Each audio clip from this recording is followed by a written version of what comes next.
Big-time college football coaches get paid big money to win big games. Well, Jimbo Fisher, you got paid. Now let's win some games. Mark Rogers TV, the voice of college football, previewing every team in the nation, Power 5, going through the major independents as well, and giving you our predictions on the records, then, of course, the conference championship games, and then leading to the college football playoff. We stop in College Station in Texas A&M. Jimbo Fisher, coming from Florida State, given the massive contract, I believe 10 years for $78 million. All right, so he's got the money in place. He's got to win some games. And when I say win games, I don't mean 8-5 win games, right? Texas A&M fans, not 8-5. You've seen enough of that. But necessarily that won't be the case this first year. The recruiting has been ridiculous.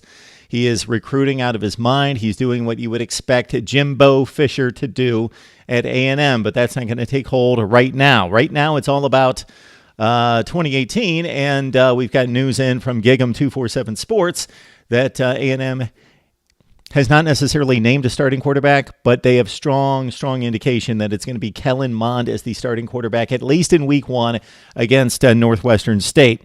Okay, so this quarterback battle is not over. I would not think, unless Mond plays out of his mind. Week 1 starts against Clemson and then has a tremendous performance there, and then he's on a roll. Because go back to 2017, these two same quarterbacks, Kellen Mond, Nick Starkel, battled for the job. Starkel won last year. He started the game against UCLA, put up a ton of points in the first half. Then he got hurt. So Mond took over, played okay, but not that great.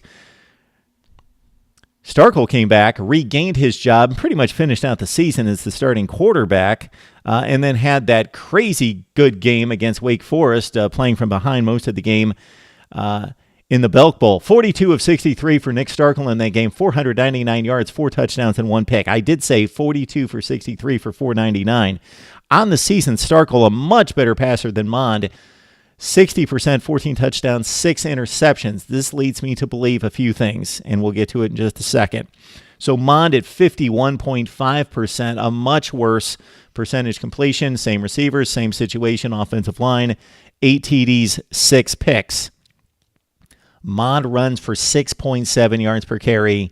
Don't look at the stat sheet. That's 3.8. That includes sacks. 6.7 per carry, non-sack yardage. So he's a threat. He's just a sophomore, just a true sophomore. All right, we're making a run versus pass distinction here. Let's look at a very young offense that was thrown into the fire in 2017. So that could pay off this year. You bring in Darrell Dickey, offensive coordinator from Memphis. Interesting to note here that Memphis ran one of the most high-tempo offenses in the country in all the metrics involving plays per possession, plays per time, all the metrics. Memphis ran plays at warp speed. Florida State under Jimbo Fisher last year ran as few plays as they possibly could. They had one of the slowest rates of running plays in the country. So what wins out here? Well, Jimbo obviously was playing to the situation with Florida State and the issues at quarterback and offensive line. So expect them to go either way. Jimbo Fisher needs to simplify his offense compared to what he was doing last year with Florida State that confused everyone. All right, at wide receiver, more youth to talk about, but guys that have stepped up as freshmen and played well. Christian Kirk, all-world, all-everything, 71 catches, return man specialist, gone to the Arizona Cardinals. Okay, it's Jamon Osborne. He caught 50 passes, 3 touchdowns last year. A couple other freshmen from 17, Cameron Buckley, Rashad Paul, they caught 33 passes between them. These guys are going to be huge in the offense this year. Okay, Travion Williams and Keith Ford are good backs. I especially love Travion Williams. These two guys ran for 6.1 yards per carry combined in 2016. Then in 2017, 4.3. And if you hear me drive home this point, I do it all the time in these previews, especially if you can't average 5 yards per carry as a collegiate running back, and that's not a knock on that particular back. It's more about offensive line play typically. It's about lack of explosion. It's about a number of things depending on the situation. But a running game's anemic in college football if the back doesn't run for 5.5 yards a carry. Look at the numbers from the top teams and even the mid-tier teams. 4.3 from those guys, Ford and Williams last year. On the offensive front, Only Eric McCoy started every game, all 13 games. They had injuries, shuffling all over the place, so they should be better up front, and these guys should turn in a good year. So what else is going to help the running game is the choice of Mond at quarterback if he stays the starter. So maybe he's improved considerably as a passer and challenges and is comparable to Starkel as a passer, because Starkel was so much better as a passer. Mond's the runner. He's dynamic. Starkel's mobile. He's okay. He'll do what he needs to do from that standpoint. But I think this is Jimbo making a statement, either that Mond's developed that much as a passer, or number two, he's going running game, and the run game needs so much help. All right, let's look at the defense. A big coup here for Jimbo in getting Mike Elko pried away from Notre Dame. Defensive coordinator at Bowling Green, Wake, then Notre Dame. Those really good Wake defenses a few years ago. Mike Elko ran the show when they posted 3 consecutive top 30 S&P Plus defenses at Wake. John Chavis has a long and illustrious career, but his Texas A&M defenses did not live up to his work at LSU and Tennessee. They were only 71st in S&P Plus last year. Okay, like the offense, there was youth all over the place on defense last year. Maybe that pays off this year because you bring back young players in the system, a ton of sophomores, some juniors, and they already have the experience. They've been beaten up in the SEC Western Division. So I think this pays off for the defense to a certain extent in 2018, and maybe big payoffs in 2019 when these monster recruiting classes are freshmen and sophomores to supply the depth. All right, cornerbacks. Debian Renfro had 53 stops, Miles Jones with 35, and Charles Oliver with 24 tackles. Their top 3 quarterbacks are back, but these guys did not intercept a pass last year between the 3 best cornerbacks on the team. All right, Armani Watts has been a great player in the SEC, and he's gone. He's off to the NFL. Donovan Wilson will take over at strong safety there. The pass rush could be exceptional this year. And I know Deshaun Hall, Myles Garrett, those guys were just there in the last few years, but this pass rush could be better than that overall with the likes of Landis Durham, 11 tackles for loss and 10.5 sacks to lead the team.